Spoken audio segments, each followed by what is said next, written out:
problem with Lil Wayne kissing his daddy. Birdman? Yeah. No, but you know, you heard what Superhead said? No. That relationship is like a pimp-hoe relationship. What hoes call a pimp?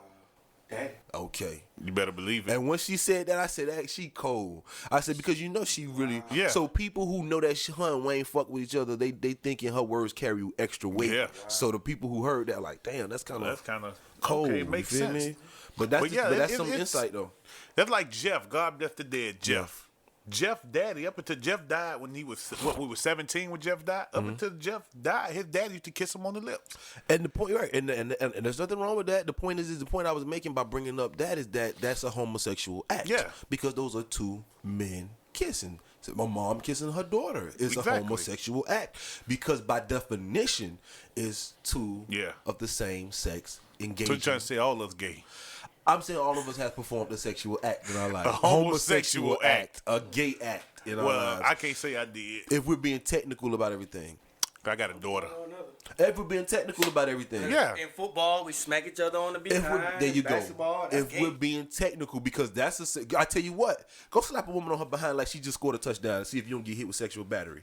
Okay? That's a sexual act. You get what I'm saying? So, and it's two of the same genders. I bet you the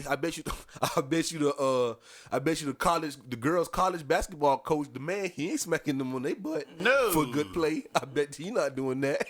Okay, because it's a sexual act. Yeah, exactly. And your ass will catch a charge if you do it to the other sex. So my point is that people who have the same position, who share your position, like Brother Umar Johnson, the arguments are always flawed, and there's nothing against. That's why I stood, because you got to remember, Plato's The Allegory of the Cave is a story that Plato wrote a bunch of books because he was the student of Socrates. So he wrote books from the vantage point of learning from Socrates as a kid and learning from Socrates as a student.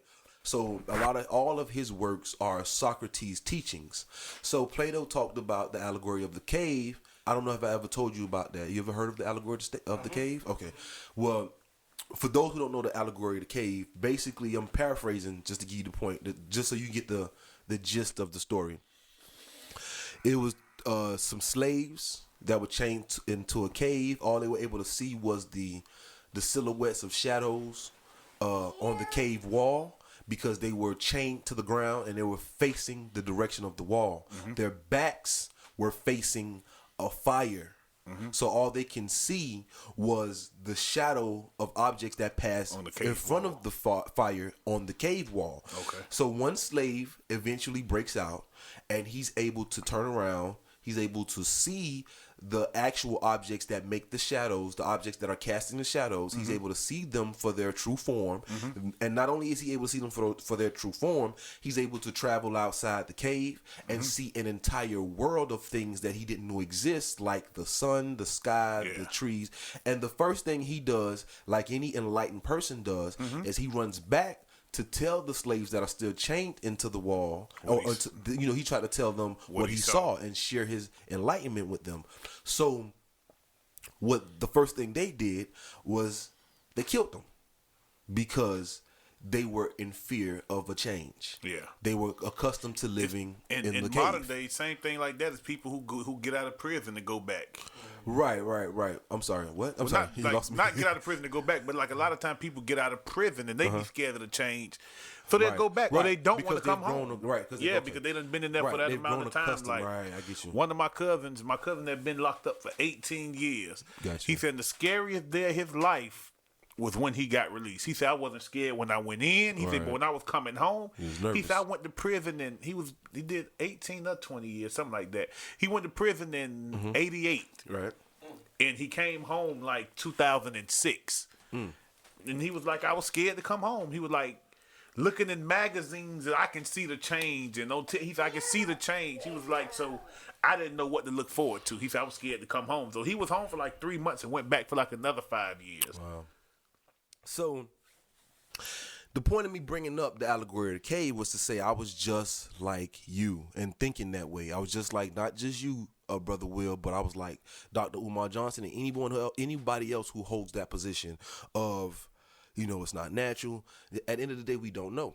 Because through my research, that's why I said any proof Dr. Umar Johnson or anybody, any proof that they offer you, you don't understand the full proof of that. Because if you tell me, oh, the CAT scan show, you know how CAT scans work? Like, even if you tell me how they work, you're telling me what somebody told you. You're telling me what someone told you that they think how it works, or through tests. This is what they've come to this conclusion, meaning that they don't come to absolute certainty per se. Nothing is 100% proof. All tests, all things, that's why they give you that 99.9. Even when they do DNA with your child, they never say he's 100%. Yeah, they never say he 100% yours. So who the other 3% is then, bitch? So the point I'm making is that you're at the mercy of another person. Now I ask you, did you condone homosexuality? Do you condone happiness? Of course. Of course. Most people answer the question, yes, I condone happiness, because, and this is something else we'll touch on. This is something else we'll touch on another podcast. Because the thing I was gonna say is that we condone happiness not because we want to see other people happy, but because we want to be happy. Right. So being a homosexual makes them happy. Right. Why can't you condone it? Right. Because being happy, being with someone that completes me makes me happy, regardless of if it's a woman. Hey, some people like pets. I just don't I don't understand it. I don't see how another man can make a man happy. I understand that. I understand. You know why? Because I understand companionship. Yeah. You know what we don't understand? How you can be sexually attracted to another man. Yeah. Because what the difference between me and you, me and Will, me and all of our friends are in a gay relationship without the sex. That's it. That's exactly what the relationship is. Without the sex. I don't go with you. You go. God damn it. We've been going together for 14 years. God damn it. We go together. Because well, it's funny you mention that, because in Greek philosophy, you know, one of the highest forms of relationship, even the original the original way of life for them before they got civilized was an older man with a child, with a younger boy. Right, I remember those practices. Until we civilized them, But let me drop my factoid on you, my son. Yeah, my bad. Oh yeah, go ahead. Brother Will got to get hopefully this factoid will make some people change their mind, or those who may be invalid a decision or whatever, what have you. But one of the groups with the highest rate of suicide is homosexuals. And I wonder why.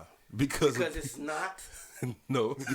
It's not natural. Because it's not that it's not natural. It's because people like you and Umar Johnson keep telling them it's not natural. You're different. You're weird. No, that's brother. what make them kill themselves. No, Go ahead. brother. I'm sorry. They're fighting their own DNA inside of them, which is they're saying, God, you're wrong for making me this way. I was supposed to be gay. So who the hell, let me show you something. Who the hell put in their mind that God is wrong? Who made them think God made them wrong? Dr. Umar. I think that's a very, excuse my French in front of the baby, but I think that's a very fucked up thing to do. And I'm sorry, I didn't mean to say it. But my point is that who gives us the right to go make another person feel wrong for something they can't control? Let's go back to science. We don't even have to go to God and religion. Let's go to science. Okay. You got for every positive, you have a negative. That's you. For every, you have daylight and you have night.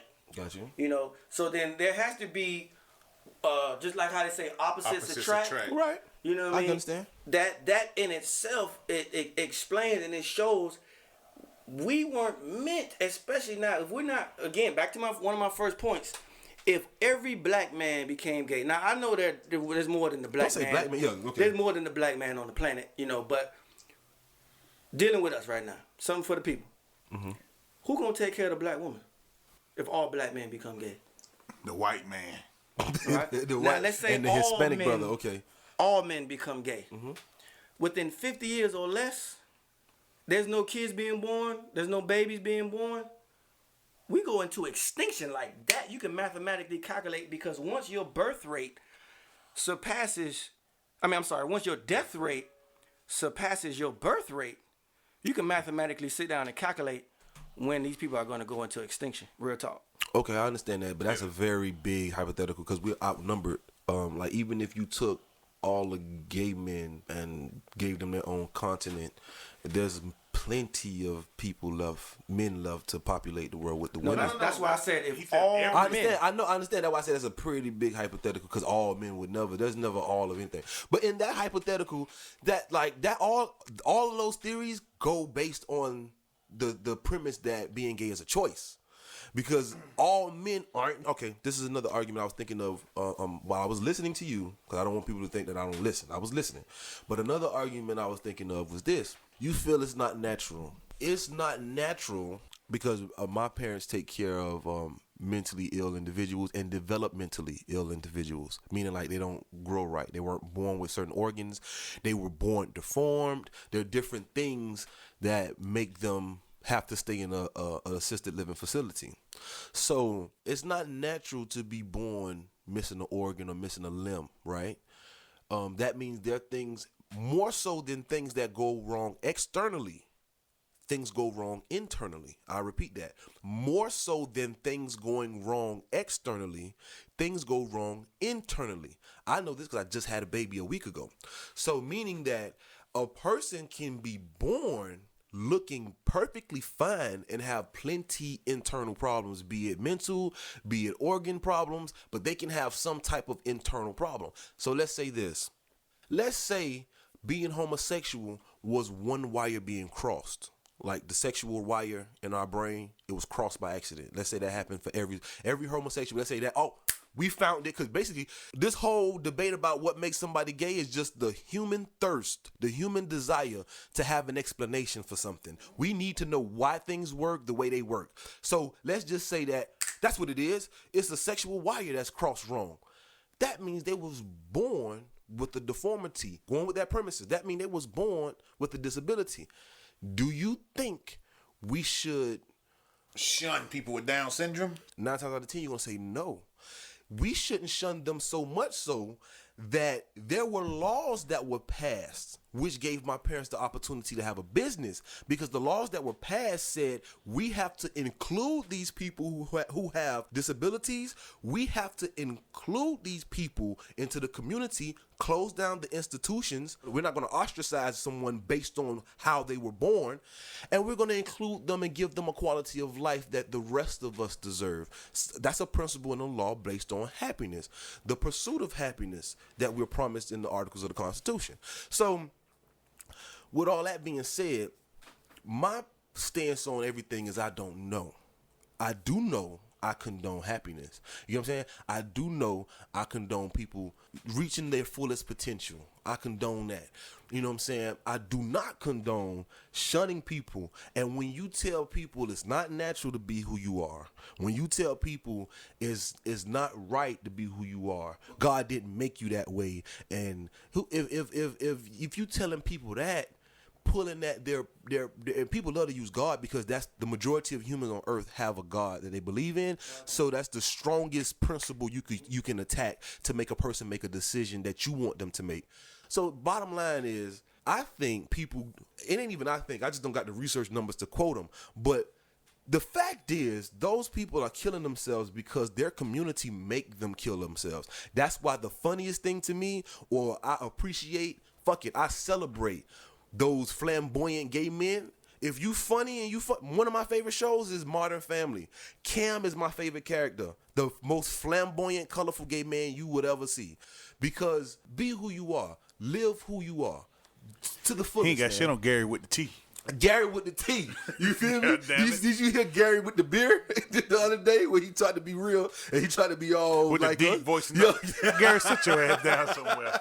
You feel me? I can have a conversation. I can have a conversation with different people. Hold on, let's close it out. I can have a conversation. We can have a conversation with gay people. Have a good time with gay people. We really can. Mm-hmm. And if we just accept them for who they are. Now, I'm not trying to make people be any kind of way, but your life will be a lot better, or you'll be surprised how much you can get put onto by somebody who's different than you. Forget whether they're Muslim, because a lot of people, it just hit me about a good month or two ago that you were Muslim, Brother Will, because a lot of people don't even know. A lot of people wouldn't even know you Muslim. And look at what's going on right now.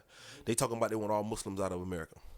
Donald Trump, actually. You know what I'm saying? Extremism. Extremism. That's what he means. Oh, you trying to say he's extremism? Yeah, he's extreme. Absolutely. He's the face of extremism. His hair is very extreme, too. But the point I'm making is that as good of a brother as you is, as much as you do into this community with the Big Brother programs, with the books, the poetry, trying to show black brothers another way, giving back to the community, because cutting hair, sure, it's a trade, sure, it's your craft, but at the end of the day, those are like, do you know why? And I hate to make this a black and white thing, but I'm going to say this and I'm going to end this. A lot of the reasons the black community don't need to have shrinks, and the reason why we frown on shrinks and psychiatrists and counselors, is because we could go to the barbershop and let all that shit out. So you may be just cutting hair to some people, but a lot of people, that $15, that $20, that $20 is their therapy. That's the equivalent of that $300 an hour you paying in Beverly Hills. You get what I'm saying? I get to sometimes I just need some clippers to massage my head for the next 20, 30 minutes, and I don't think about the rest of my day. Just sit there and blink out. And just close my eyes. How many brothers you see older gentlemen close their eyes during a shave or during a cut? You get what I'm saying? So they get back in the car, back to reality. Exactly. So by all means, that's why you are a friend of the show, my brother. We want you to come frequently, and we really enjoy you and your boy. Bring them too. We'll be back, guys.